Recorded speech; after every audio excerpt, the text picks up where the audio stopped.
I have a conundrum. All I can really do is give you my opinion, and that's it. And I thought this was funny. This is chapter 51.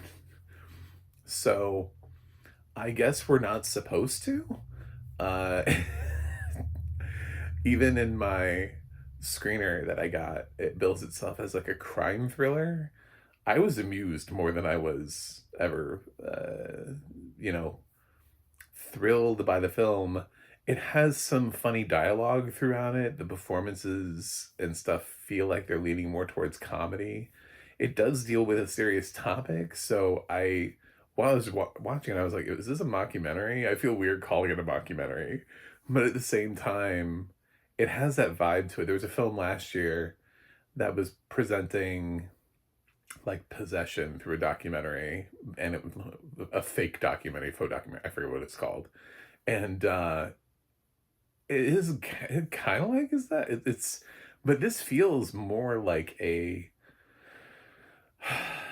It feels like the shows that we get sort of with the talking heads that come in and out, like Abbott Elementary and St. Dennis Medical, The Office, Parks and Rec. It feels like one of those things where we're constantly going back to these people and we're supposed to be filming a documentary about something.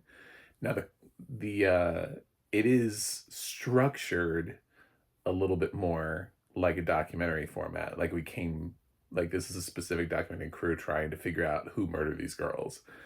Um but it plays with a lot of footage. So the gag here is, and they set it up really cleverly too. They're like, in order to talk about cinema, there are three films that you have to talk about. I forget what the first one was: Gone with the Wind, Wizard of Oz, and whatever the film's name is Refuser or something like that. I don't know, and it doesn't matter.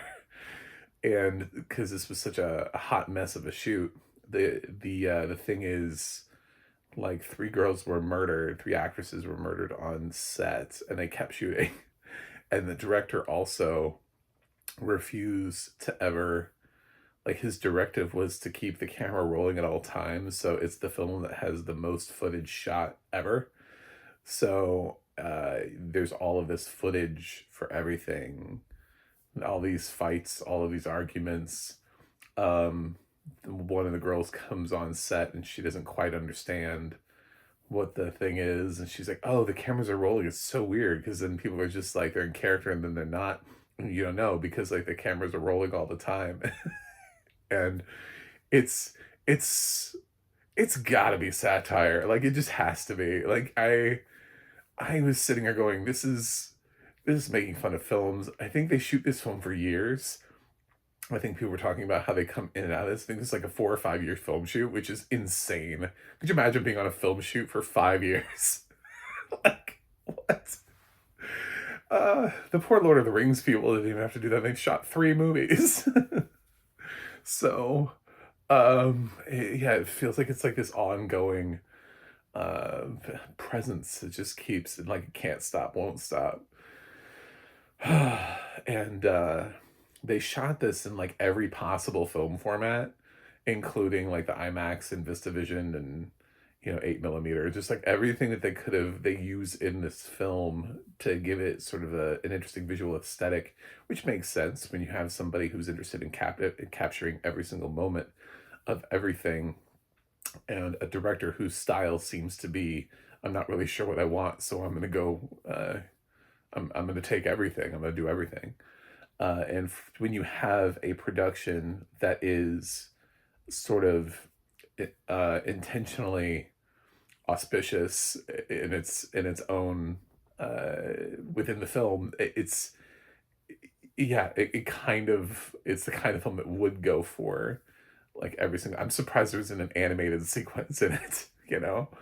It feels like they stop and be like, well, this is the we didn't film this, so we animated it instead. I'm sure they would have if they had had the budget, but um, yeah, it is. I was entertained. It doesn't have audio description, which is could be like one of the things of why I interpreted the movie differently. Because like the changing of the cameras and stuff just doesn't really do anything for me. It wouldn't have like that's not going to be the reason I would rate a movie fresh anyway. Like, ooh, they use different cameras. Look at that. Oh my god.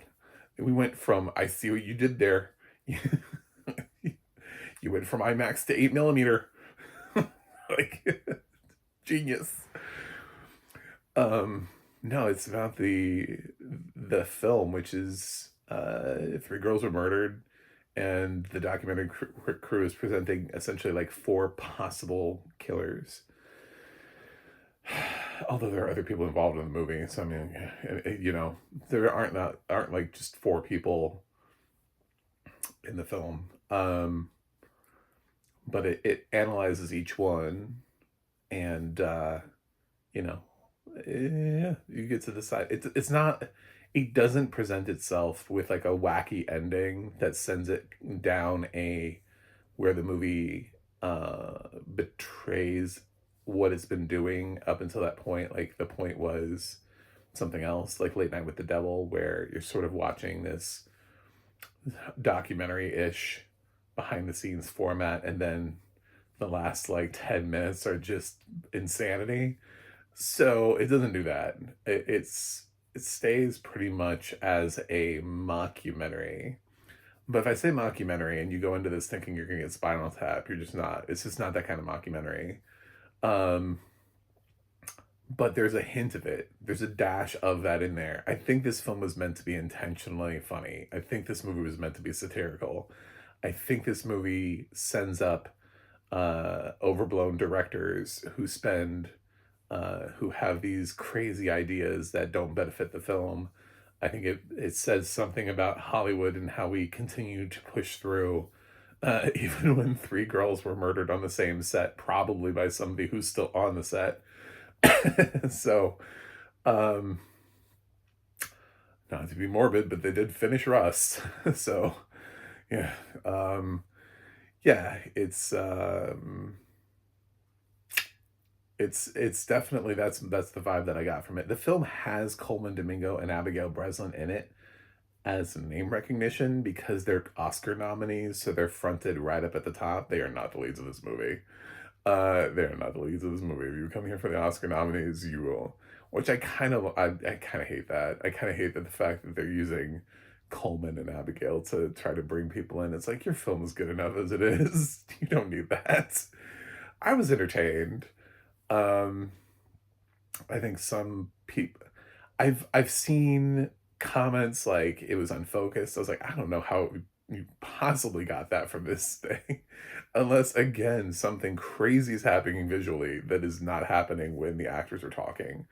I don't know what that could be, but maybe. I thought it was pretty straightforward. I followed the interview process, the various characters. There's like the writer, the producer, the hot young star.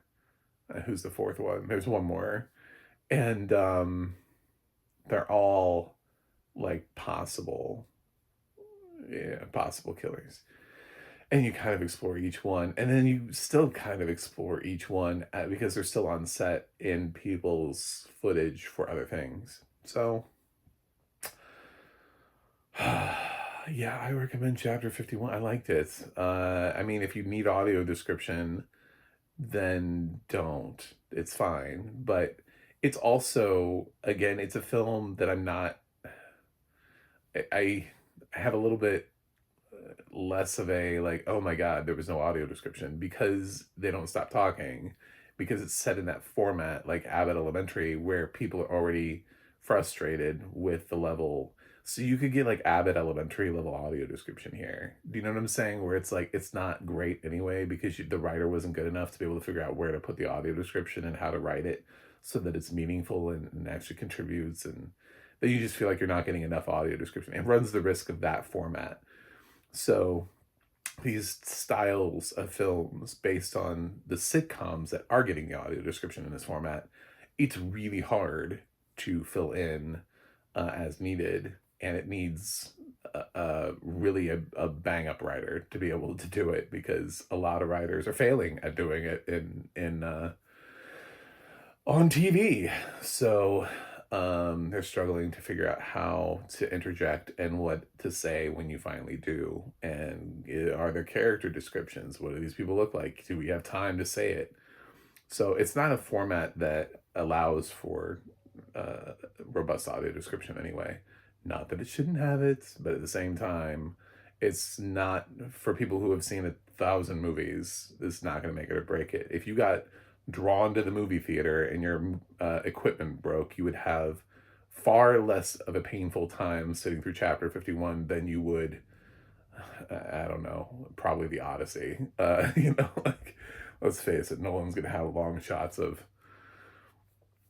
action and you're gonna be like, what's happening? I don't know. There's nothing, no audio description. My ear headset broke. So it's currently available on demand. Chapter 51, if it comes to a streaming service and you see it there and you're like, what's chapter 51? Coleman Domingo. First of all, don't see it for Coleman. I cannot stress what his screen, the limited screen time Domingo has in this movie it's weirdly offensive that he's got top billing. it's he's so little of the movie. um but yeah, it's if that's what draws you, if you see that and you click on it, like they got you, then at least you're in for a good movie. I liked it. I don't know what people wouldn't like. I guess I'm open to it. I mean, I'm open to a debate on why this film didn't work, but because I'm interpreting it outside of its genre. It says it's a crime thriller. I'm like, no, you're not. I don't think there was something that was never thrilling about this for me.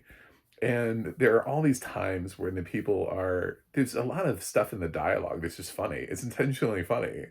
The I think he's the writer that takes over, and he's constantly like berating people, and he just says things to people, and I laughed more often than not. He's like, "We have a conundrum.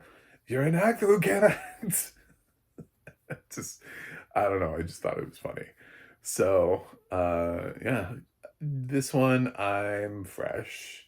I'm gonna give it a 7.4 out of 10. Chapter 51. I'm pretty solidly fresh on this. So thanks for watching. Thanks for subscribing. I'll see you guys on the other side.